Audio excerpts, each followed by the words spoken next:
California, I got some out in Dallas, now I'm smelling like LA. Met it from Miami to the Machiavelli. Left the kids on the belly, left the vid on my celly. She ate like spaghetti, I'm hitting gas and Dreddy. Met some killers in Memphis, like they from Oakland. Give me my flowers while I can smell them. Ain't talking about roses, literally I'm lean. Mix it like a bought it in Nashville. Then I woke up in Tulsa, Oklahoma. It's sun, California, but nothing like Compton. It's more like Calistoga and it's hot as Arizona. I pop me up Fresno, hard colder than Minnesota in October. Don't interrupt, darling, I'm in the zone. Why does everywhere I go just remind me of home? You know that state of gold with the bed. Them other places come close, but they don't compare. Now I've been to New York, come on, Texas, yeah, Midwest, and it all reminds me of California, cause there's no place like California. Hello, everybody. I'm Larry Ridley, and this is the NFL on EA Sports. We're on to the divisional round now. 2 steps away from playing on the biggest stage in sports. It's the Texans going up against the Ravens. With that, let's get you up to M&T Bank Stadium. On the call, here are Brandon Godden and Charles Davis. Larry, thanks. EA Sports coverage of the NFL brings us to the Inner Harbor and M&T Bank Stadium in Baltimore, Maryland. Coming up, it's Divisional Round Saturday, and we've got an AFC battle on tap between the Houston Texans and the Baltimore Ravens.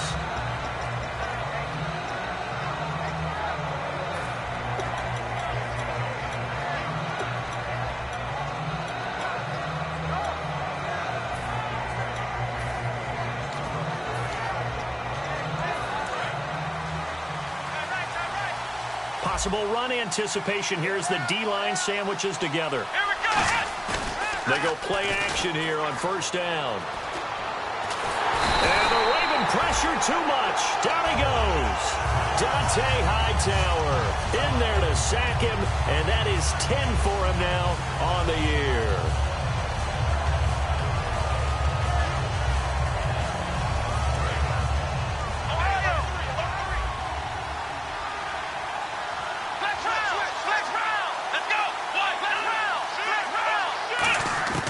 From the shotgun, he'll look to throw. Try to lay one up deep.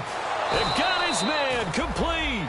And they talked about how important the passing game was going to be against that defensive look. Good job there going to the air for the first down. It's all about preparation. It's all about planning. And then it's about execution. So they put it all together. And a big loss here as he's taken down. Sheldon Richardson. He's the one to get him, and that's sack number 7 for him on the year.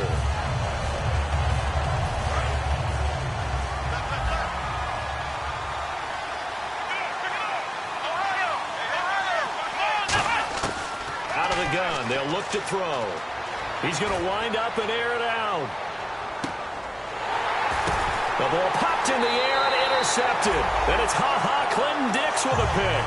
The Bortles was accident-prone last year, led the league with 18 picks and an early pick here. And you know he spent a lot of time in the offseason working on this, thinking about it.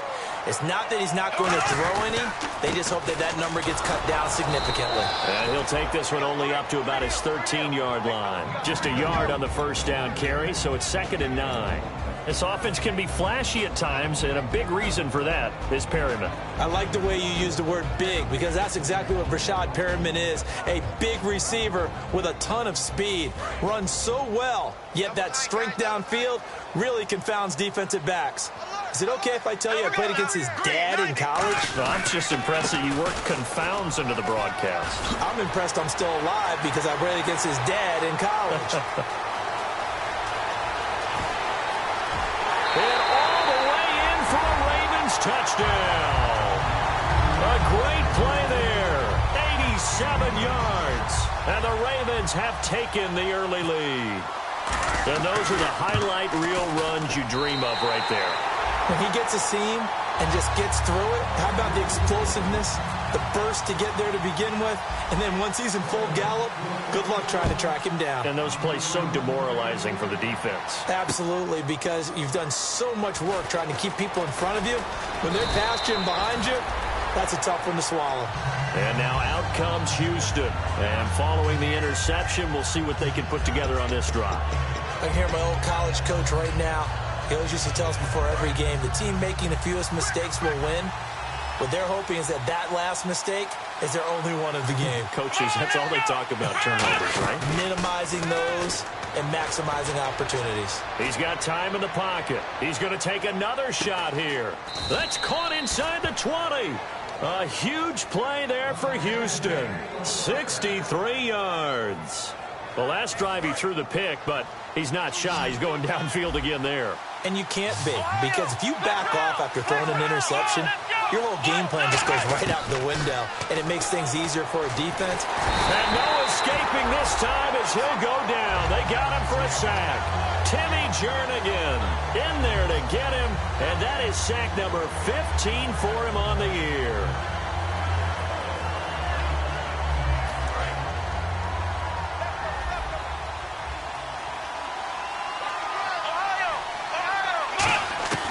Now they'll throw here out of the gun. That is caught, and he doesn't quite make it. They do stop him, but he gets it all the way down to the 1. A great job pulling that one in from a guy, as we know, who can really blaze. He's got a lot of speed. And that speed can work for him so many different ways. Sometimes he just takes off and goes. And he gets into the end zone. Touchdown, Houston. It's the fullback taking it in from a yard out. And the Texans are an extra point away from tying this football game. And it's no good. He misses the extra point, and this remains a 7-6 game. Out is the Texans kick team as they'll send this one away. That'll be taken in the end zone. And he'll take it up past the 25 to the 26-yard line. And now Baltimore gets set to take the field. And they were able to punch it in the end zone last time. They'll be looking to do that again here for the defense. Obviously, they'll be looking to stop them from punching it back in the end zone. It always is punch-counter-punch, isn't it? And which team has the advantage? Well, let's just go back. Last time on offense, they rolled downfield, got into a good rhythm. You can see a little more bounce in and out of the huddle. You can see the sideline really get into the game. So defensively, you're thinking to yourself, how do we take that away from them? How do we get the advantage back? Let's see what they come up with. I think pressure is always the first way to go. You love pressure. I love it. We'll see if they dial it up this drive. Looks like the defense in press coverage here. They'll give it to him right up the gut. And he takes this up right near the 45-yard line. Give him 9 on the carry that time, and they're set up with a 2nd and 1. And it is still early, just the first quarter. But you start prorating the numbers, and we might be in for some history. I mean, that last run puts him over 100 yards already, and we've still got 3 quarters to go. See if they stay on the ground for 2nd down. Look at this, a tight end carry. And he'll be brought down just shy of midfield at the 49-yard line. All week in practice, they stressed grounding, pounding the football, and they really executed it well there to get the first down. That usually means getting back to being physical in practice, because when you emphasize pounding the football, it doesn't really come together unless you practice it the same way you're going to play it in the game. That means more bodies, more pads, and a whole lot of popping last week, and they got it done in the game.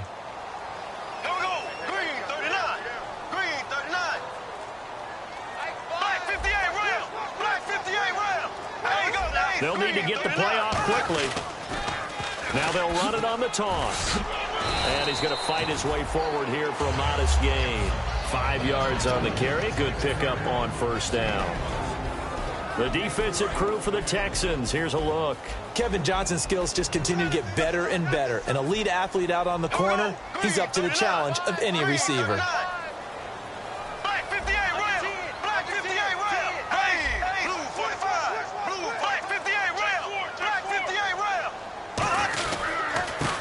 To him right up the gut.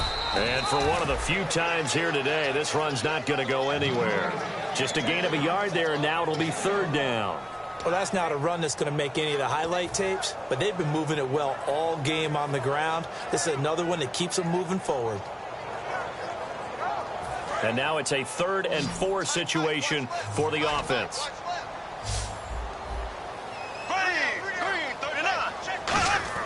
Now Bortles. It's a short one here, complete to his tight end. 15 yards there on the catch and run. Would it be safe to say that as precise as routes are supposed to be run in the NFL, maybe they're not quite as precise in college ball? That's accurate, yeah. And I think we saw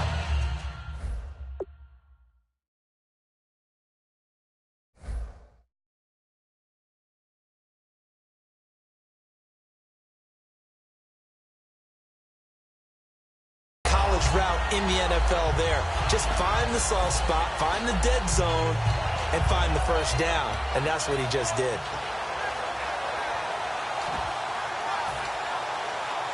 Fresh set of downs here. Looking to jam the receivers at the line here. Press coverage look defensively. And only able to muster a couple down to about the 27. J.J. Watt, the one that gets him down. J.J. Watt makes another tackle there, and it's for a minimal gain. And let's face it, if that's all you're going to get running the ball, you're not going to have much success against him and his team. Or, yeah, you better find a way to go around J.J. Watt, which isn't easy to do. It's really not, because you got to try everything. Can you go around him? Can you go by him? Can you influence him to get him out of position so maybe you can wall him off? He's a really sharp, intelligent player, as well as a physical specimen. 3 yards on the pickup. That's going to set up an interesting 3rd and about 4 to go. Let's give a lot of credit to the offensive line. They've been able to move the ball really well on the ground the entire game, and while that wasn't a huge one, that's okay. They'll take them in short, steady bursts. This will be the 8th play of the drive here. 3rd and 4.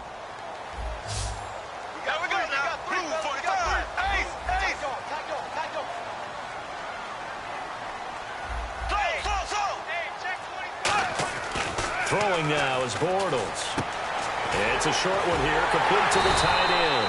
And he picks up the first down yardage as he takes this one down to the 15. Second quarter now. Brandon Gaudin and Charles Davis with you. It's the Ravens who have the football, and they're on the move here. They've got it 1st and 10. And now the offense operates in the red zone. They come out here in the I.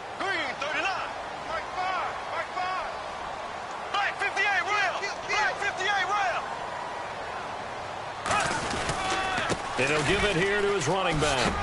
And he'll take this into the end zone. Now, hold on here. We do have a flag down. So let's see what this is about. And there you go. Nothing really too complex. Block, keep to your assignments. Let them run it in. They did it. Fundamental football.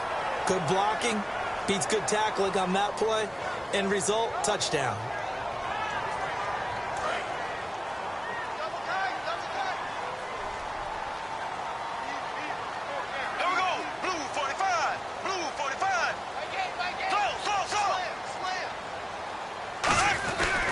They'll give it to him right up the gut. And he's going to be brought down just shy of the 5 at the 6. 11 yards on the pickup, and it'll be 2nd and very short. Okay, no score on that play, but this guy's been a touchdown machine all year long. You know they trust him with the football. And on the ground they go with a running back. And the stop will come inside the 5 at the 4. And give them 2 yards there as they're set up now with a 1st and goal. Well, that was a unit that understood exactly where the first down marker was, handed it to their guy who could run it, created some space, and he got there. And he's going to get this back to the 3-yard line and no further. Only a yard that time, 2nd and goal. And a nice job defensively to keep him out of the end zone. He was trying to get his 2nd touchdown already in the first half. They had that one earlier, was bidding for a 2nd. And a really long drive here, and it goes on and on.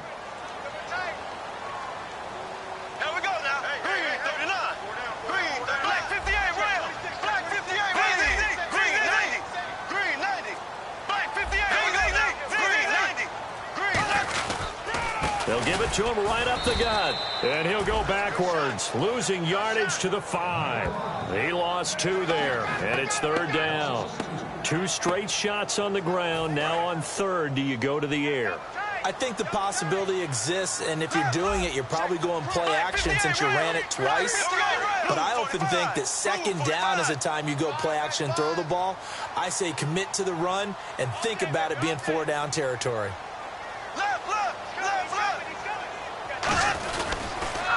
Now they'll run it on the toss. And he will take it in for a Ravens touchdown.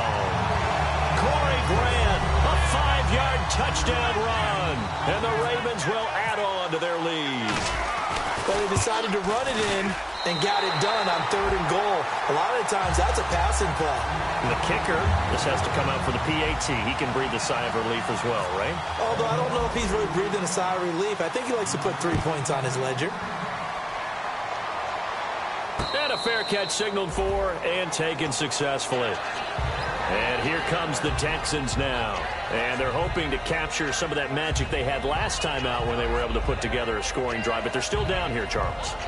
Not the major concern, though, because of what you talked about. They scored the last time out. They feel good about themselves. They feel like their game plan is now in effect. They know how to attack and what plays they want to put together. But they've got to keep it moving in the right direction because, as you did note, they are down on the scoreboard. Backing up. He sets to fire deep. And now this is intercepted. My goodness. A great read, and it's picked off. And a big turnover there as his guys will get the football back. And now Baltimore gets set to take the field. And it's a unit last drive that did it all on the ground, Charles. And they controlled it from the interior. Big on big, right? Offensive lineman versus defensive lineman. But you know, in order to keep the football moving downfield, other people have to get involved as well. Your wide receivers, your tight ends, lead runners, anything that you have possible to get in front and keep the ball moving. And now the defense may be looking out for a pass coming up.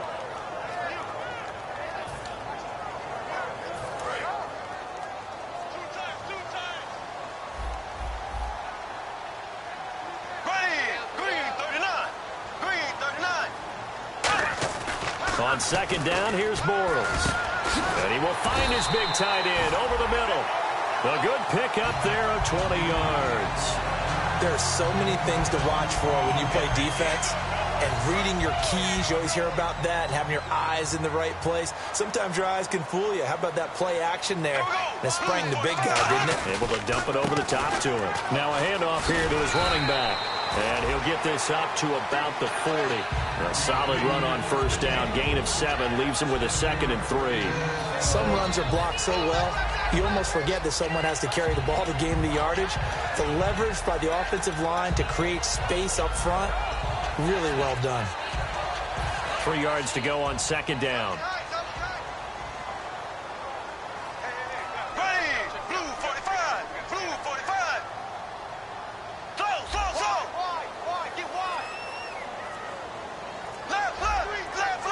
They come out here in the eye. So a defensive brain lapse there and an encroachment penalty. Sometimes when you don't watch the football and make sure that it's snapped, you're watching the offensive player, and they can influence you occasionally and look like they're getting ready to move, and the officials don't detect it.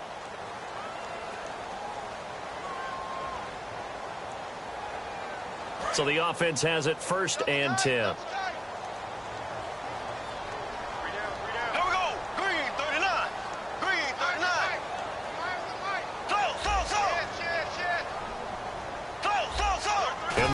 Ground attack here. And a minimal gain here as he's up to about the 47-yard line. Give him a couple on the carry there. 2nd and 8. That's a good play by the guys on the defensive side of the ball. Held him to a gain of 2. And that changes the playbook a little bit now for the guy calling plays. 2nd and 8. Now he's got to probably think about going to the air instead of maybe staying with the ground game.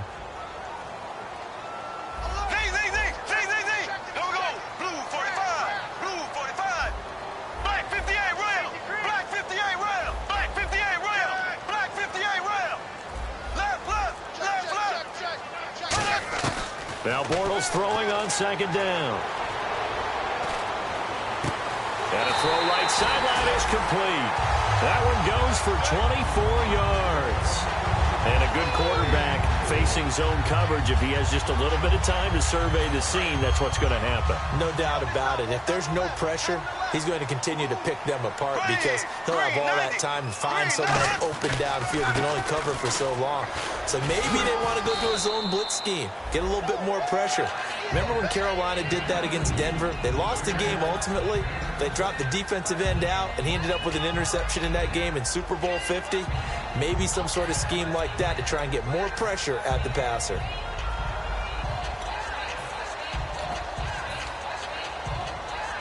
And the offense still has a couple plays to go to pick up the first on 2nd down and 3.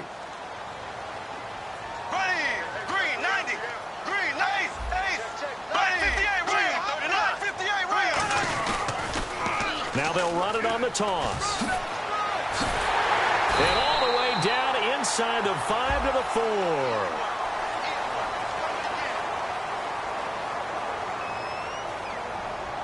Let's see what the offense comes with here. 2nd and 8.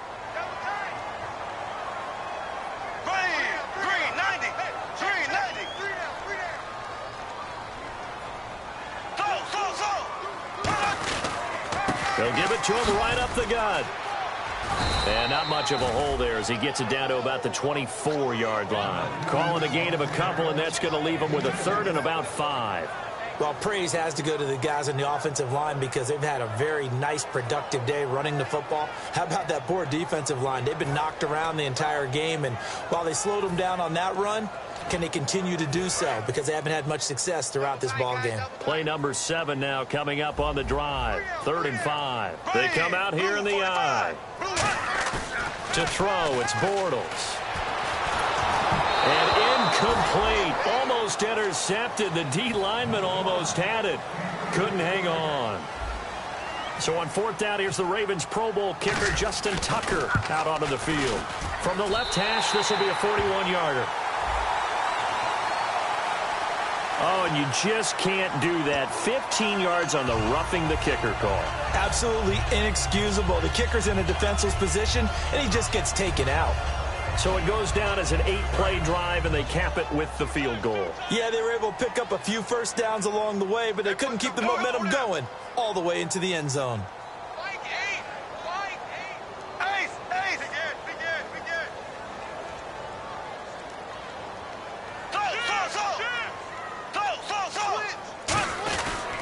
Going to give this time to the tailback.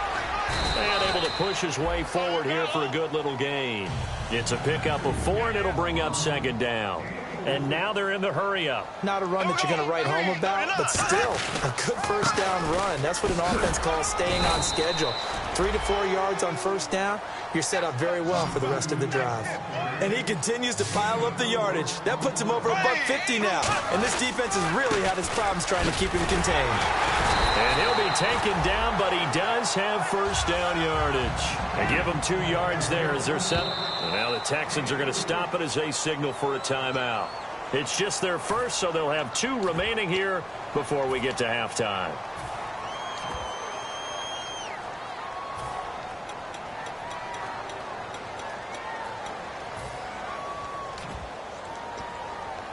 And this seemingly endless drive continues.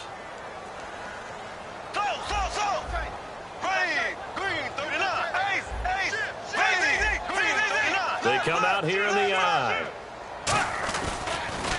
Now they'll run it on the toss. And he'll get in. Touchdown, Baltimore. A great effort there with his 2nd touchdown here in this first half. And the Ravens will extend their lead. It's up and good, and that'll make the score 21-6.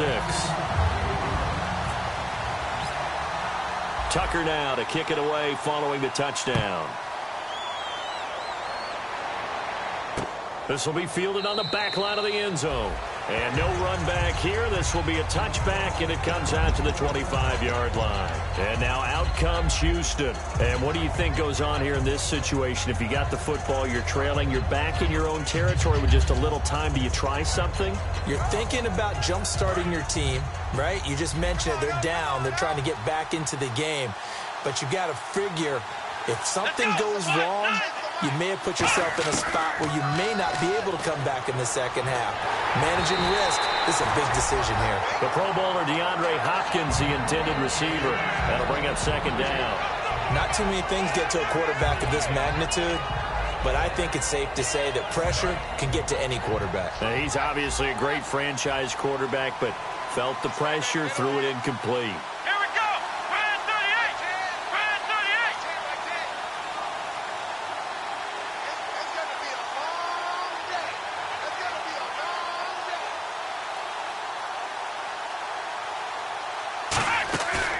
And 2nd and 10, he'll look to throw again. And that one will fall incomplete. Clock here now, just under 30 seconds to go in this first half.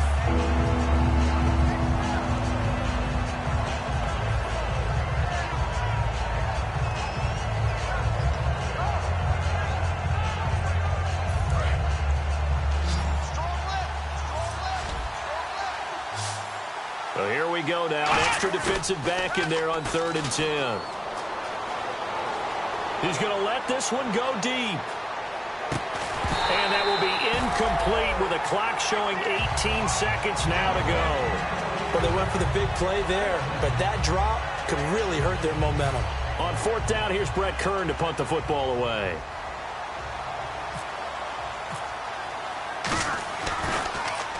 And he'll get this away into the icy winter air. Fair catch called. It's taken in right at the 20-yard line. It'll be a 51-yard punt that time. And possession will change here with very little time remaining until halftime.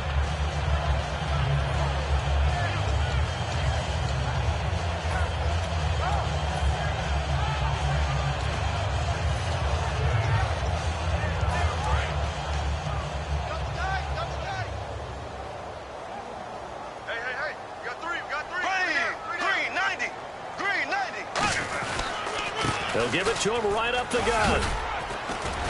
And not too much going there as he'll get it up to the 23-yard line. Give him 3 on 1st down. It'll set up a 2nd and 7. So it's on to halftime in this AFC divisional round matchup. As we'll send you down to Orlando as we check in with Larry Ridley and our EA Sports halftime report. Larry? So both teams have their marching orders, and we'll get going again here in quarter number 3. This fielded a few yards into the end zone. And a nice return sets him up pretty good here at the 30-yard line. Out come the Ravens now. They'll go on offense first here in this 3rd quarter. They built a good first half lead. Now they have a chance to add on to it. And what I'm thinking is that the offensive staff spent the entire halftime just working with them on, here's what we think they're going to do to attack us in the second half. Nice first half that we've had, guys, but be prepared for some change-ups. We're going to see them when we kick it off in the second half. See how they handle any adjustments that might be made defensively.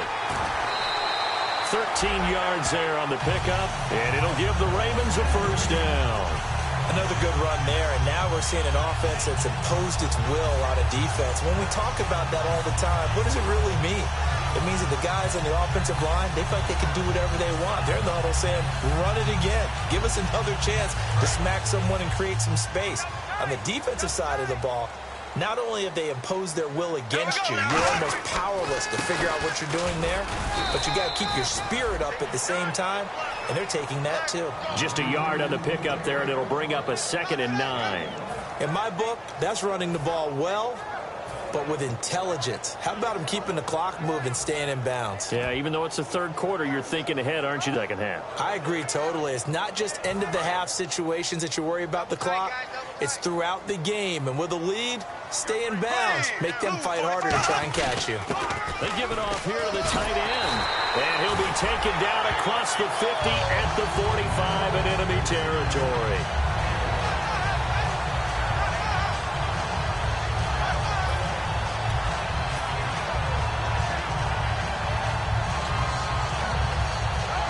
And a new set of downs here after picking up the first on the ground.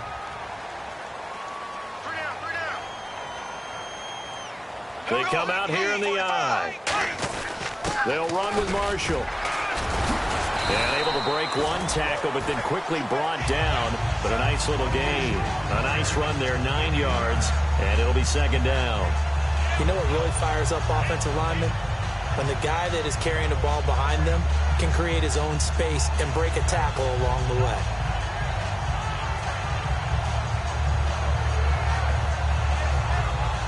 Second and very short here, less than a yard.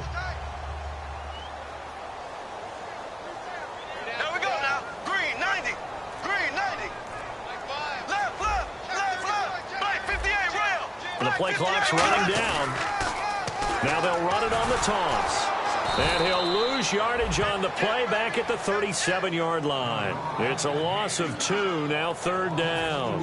Well, Brandon, he's had a great day, and sometimes that just happens. It is the NFL. They will make some plays against you. Here we go. Green.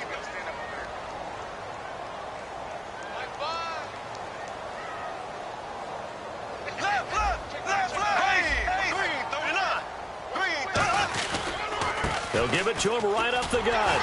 And he's able to get it to the 31, and that's enough for the first. It's a 7-yard gain there, and it's good enough to move the chains. On third down, that's a good job of situational football and understanding where the first down marker was and getting there. Here we go. Green, 39. Green, 39. And he'll give it here to his running back. He'll get a nice chunk there on the first down run, and it's 2nd and 4. Offensive linemen love creating space for their guys carrying the ball, but when that guy also breaks tackles and creates extra yardage, they almost feel like he's one of them, and they really embrace him. So the offense readies for a 2nd and 4. They come out here in the eye. Green, 90. Left. Right, 58, rail. 39. 58, rail. 39. Left. Here we go now. Green, 90. Green, 90. They'll give it to him right up the gut. And some room to maneuver. They give him 14 yards that time and a fresh set of downs. But that's the desired outcome coming out here in the second half of being able to run the football and establish a little bit of pace and maybe even a bit of dominance at the line of scrimmage. And they want that to continue. Way too early to think about this being ball control time. But the way they're running it, you got to think they may want to continue that and see if they can go ahead and grind their opponents into submission. Blue 45. Blue 45. Close. Left. Here we go. Now they'll run it on the toss. And for one of the few times here today, this run's not going to go anywhere.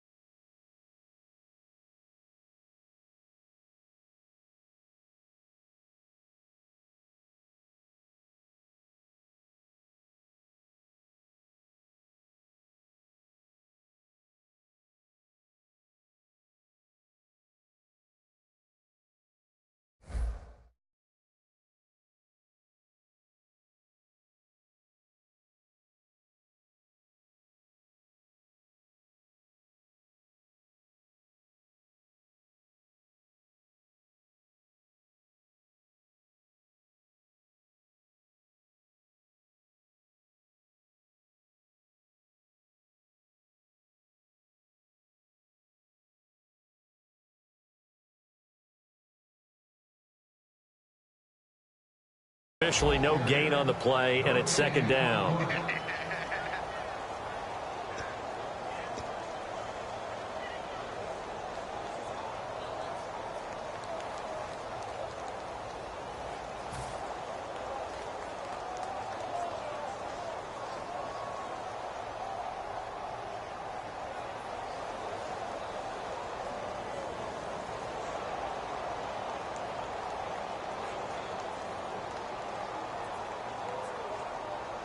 Now this will be the 9th play on this drive. Z. Here we go now. Blue 45. Blue 45. Now a handoff here to his running back. And he's going to fight his way forward here for a modest gain. 5 yards on the carry there, and it leaves him with 3rd and about 6 yards to go. Frustrating for a defense, energizing for an offense. Finding a way to create that type of yardage in your running game, that'll make the guys carrying the ball very, very happy.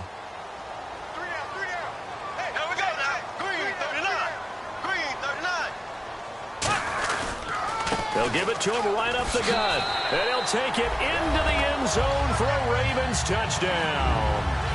A great play there. Saving his best for the playoffs with his third touchdown of the game. And the Ravens will add on to their lead. He's got it, and the lead swells. It's 28-6.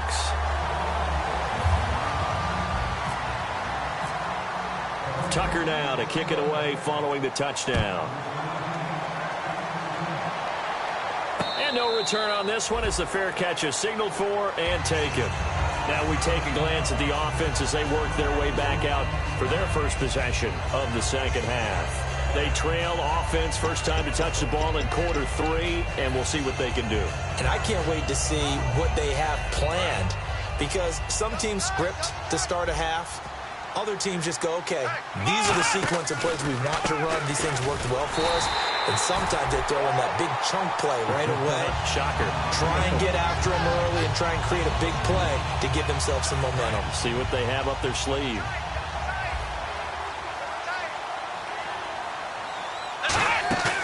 On play action, they'll throw.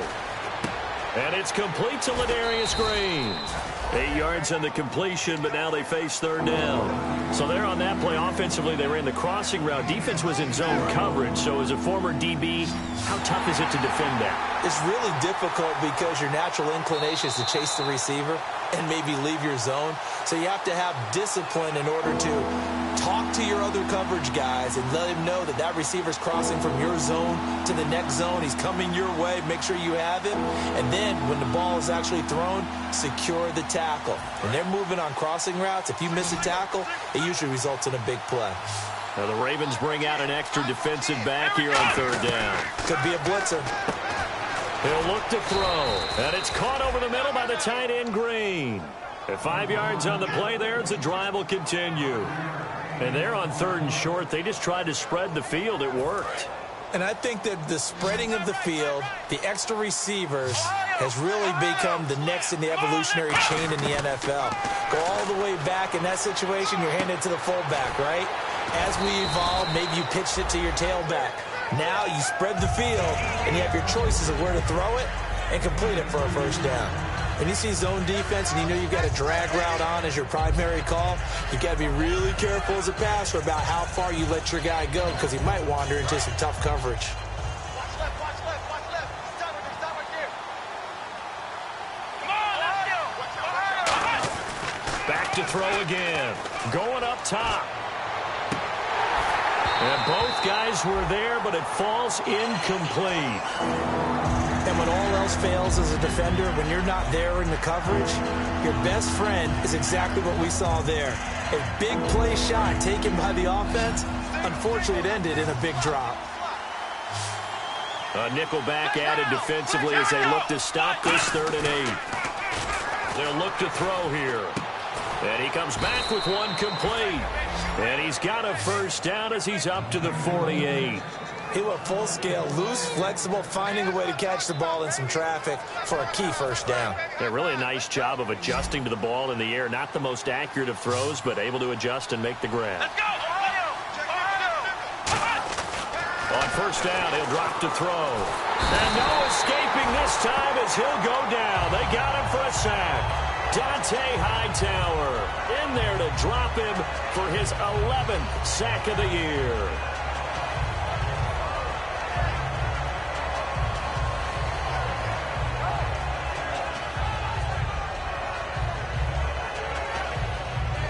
Offense walks to the line for play number 7 of the drive. They come up in an empty set. 4 wide receivers, 1 tight end.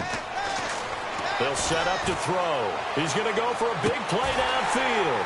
And they can't get the long connection as it falls incomplete. Back now in Baltimore. A lot of happy faces in the crowd at this point as their guys have a big lead here to start quarter number 4.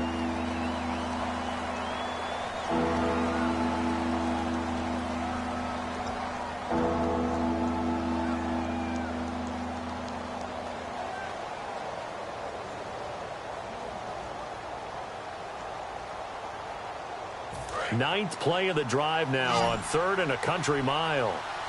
One receiver left, 3 to the right. Out of the gun now on 3rd down. Dumps it complete to Miller. And he'll be brought down at the 45-yard line. They're already slim hopes are going to ride on this one. They'll go on 4th down. Boy, they had a lot of real estate to make up there, but what a big-time play for them. Nice completion, excellent gain. Now they're in 4th and manageable. Just a little short, though, with that marker. Got to try it here. He's back to throw. Gets it to Benjamin. It's caught. And he gets it to the 34. Good enough for the first. As a defender, I always found the slant route extremely difficult to cover unless you're able to jump on top of it early, because once he gets his hands on the ball, he's at full speed going away from you. It all happens in the blink of an eye, doesn't it? It really does. The timing is so important. That ball's got to be out of the hands of the quarterback and to the receiver like that. And if it is, you often get a very successful play. And he'll be hit as he releases it, and that'll fall incomplete. It's a tried-and-true formula, and I don't think it'll change for as long as we play football. If someone's trying to throw the ball and you can put pressure on them and make it tough, that's only going to help your defense. Yeah, he's since being hurried. He got rid of it before taking the hit, but incomplete. And the hit jarred it loose. It's incomplete. After watching him drop that slant, I can hear my old coach's voice ringing in my ears right now. You can't run with the ball until you catch it. Trying to get those rack yards before he secured it. On 3rd down, he'll drop to throw. It's a short one here, complete to his tight end. They stop him for only 3 that time, and that'll bring up 4th down. Partner, I think that completion takes the definition of dink and dunk to a different level, doesn't it? It does, and the defense was right there, kind of played into their hands. A critical one here if they're going to have any shot at this thing. So they'll go for it on 4th down. Again, he'll drop to throw. Throwing left side, it's complete. And he's taken down, but not before reaching the 10-yard line. And that's a big pickup of a 1st down. And you know that all week, both sides of the ball, offense and defense, are going through every situation. And in this case, the offensive guys had the right play dialed up, because defensively, you work on 4th down situations as well. And deflating for the defense. They can't get the stop here. He's going to leave this for his running back. It's complete. A loss of a full 3 yards, and now it's 2nd down. Well, they try to swing it out left into the flat, complete, but really nice open field tackling. And they played that one like a great boxer. They were on their toes on that one. They weren't back on their heels reacting to the play. No, they saw it, came right for it, and made a nice tackle for lost yardage. And now the Raven defense going to call a timeout. It's just their first. They'll be down to 2 remaining as we step aside here in the 4th quarter. They gotta have 6 here. It's 3rd and goal. They come up in an offset eye. And on the outside, they're playing press coverage. They'll look to throw on 3rd and goal. It's complete to Fuller. And he'll get it here to the 10-yard line.